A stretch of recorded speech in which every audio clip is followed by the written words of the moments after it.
Welcome back to these ongoing conversations on Ibram Kendi's book, How to Be an Anti-Racist. These are deep conversations, challenging conversations, but I hope we're all up to the challenge. I hope we all are in this endeavor with an attitude that says, I am willing to be stretched, I'm willing to be challenged.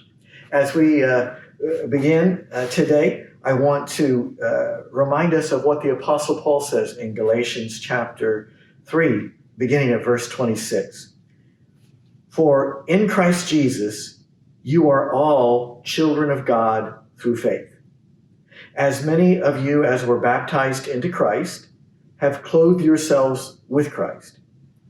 There is, therefore, no longer Jew or Greek. There is no longer slave or free. There is no longer male or female, for you are all one in Christ Jesus.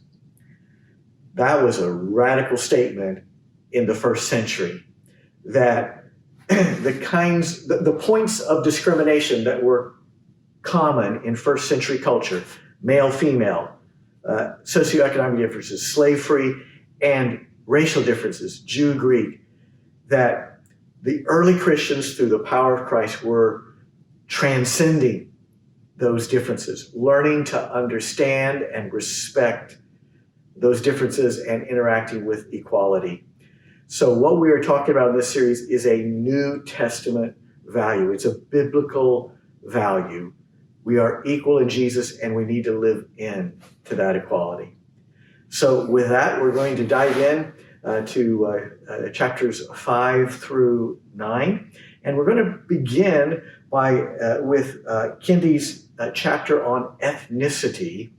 And I have to tell you, Robert, that it had never occurred to me before that, first, I've never given much thought to the fact that there are ethnicities within what we typically refer to as the Black race.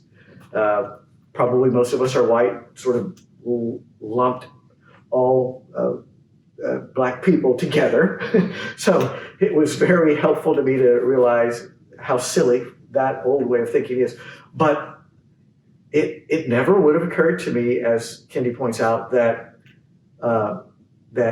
Africans who immigrate to the United States in modern times are often received and treated and have advantages that aren't always extended to African Americans whose ancestors were slaves. And it just goes to show how this race and ethnicity stuff goes deep and is more complex than we could imagine. Mm-hmm. One of the things I found interesting was what he was talking about, growing up with a family of immigrants across the street. Mm-hmm. And he was able to make friends with their children, but the parents did not accept him very well. And I thought it was, and we all kind of grew up with that, but there's this perception. It's all about perceptions, right? So everyone has this idea of who these people are supposed to be, or what their national work ethic may be. And so immigrants come to this country, and I wonder sometimes if they're not perceived as harder working. They pulled themselves up by their bootstraps, and they made a real effort to come to this country. And so are they seen as harder working than African Americans who are born here? And maybe this worldwide perception that we as Black people born in the United States are a little more privileged. We haven't worked hard enough. We're just kind of laying back, being fat, happy, and sassy.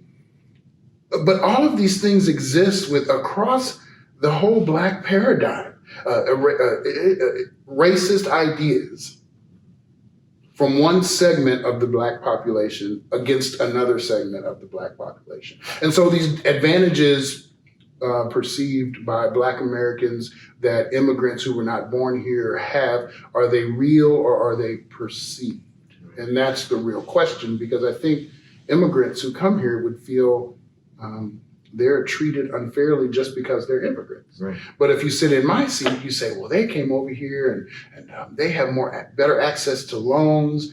better access to start their own businesses. Is that true? Or is it that we don't have the drive to have those same things? But what Kendi kind of brings up in his book is that you cannot assign a negative characteristic to an entire race of people. You cannot assign the characteristic that immigrants are harder workers. Black immigrants not born in this country are harder workers than African Americans born in this country. You can't make a generalization like that. So it's all about the perception. And so Black people may treat Black immigrants differently. There's been movies, he referenced Coming to America, a movie where we kind of made jokes about the Africans and you aren't used to wearing clothes, and what do they have, monkey chasing contests, all these. And we sat in the theaters and laughed, So this idea of the oppressed people learning racist ideas and then using them against even our own people, it kind of goes back in time to the beginning of even slavery, where some Blacks were treated better than other Blacks. And we're going to get into colorism too, but it's saddening. But I also think about the fact that Irish people are considered white, even though their ethnicity and their heritage may be from another continent. Right. They're immediately assigned to whiteness, which is better than Blackness. True. But as Kenny notes, when the Irish were immigrating to the U.S. En masse, white people discriminated against Irish. White people discriminated against Italians. So within whiteness, there is also this tendency to discriminate against ethnicities within whiteness, especially when it's someone that's new to the mix, right? Right. Well, let's dive into these questions and have a good discussion.